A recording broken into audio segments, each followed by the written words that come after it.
Hi అండి. కూరలో కరివేపాకుని తీసి పడేయకుండా మన ఆరోగ్యానికి ఎంతో మంచిదైన కరివేపాకుతో tasty and simple chutney prepare చేసి చూపిస్తాను. దీనికోసం ముందుగా 1 టేబుల్ స్పూన్ ఆయిల్ వేసుకుని దానిలోకి టేబుల్ స్పూన్ శనగపప్పు, టేబుల్ స్పూన్ మినపప్పు వేసుకుని దూరగా వేయించుకున్న తర్వాత 1 టీ స్పూన్ ధనియాలు, కారానికి సరిపడా ఎండుమిర్చి, నేను ఇక్కడ 6-7 ఎండుమిర్చిని కట్ చేసి తీసుకున్నాను.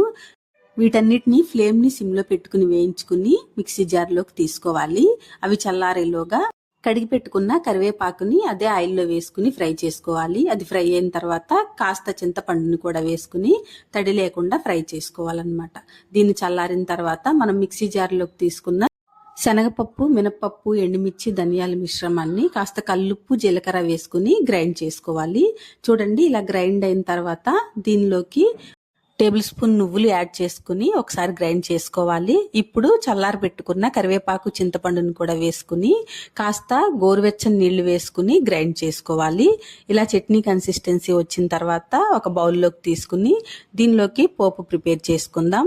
1 టేబుల్ స్పూన్ ఆయిల్ తీసుకుని అది వేడైన తర్వాత పోపు దినుసులు, ఎండుమిర్చి వేగిన తర్వాత క్రష్ చేసుకున్న వెల్లుల్లిని ఇప్పుడు యాడ్ చేసుకోవాలండి. గ్రైండ్ చేసుకునేటప్పుడు వెల్లుల్లి యాడ్ చేసుకుంటే కరివేపాకు ఫ్లేవర్ని డామినేట్ చేస్తాయన్నమాట. దీనిలోనే కాస్త ఇంగువ, పసుపు కూడా వేసుకుని స్టవ్ ఆఫ్ చేసి మనం గ్రైండ్ చేసుకున్న చట్నీ వేసుకుని ఒకసారి మిక్స్ చేసుకుని వేడి వేడి అన్నంలోకి తింటే సూపర్గా ఉంటుంది.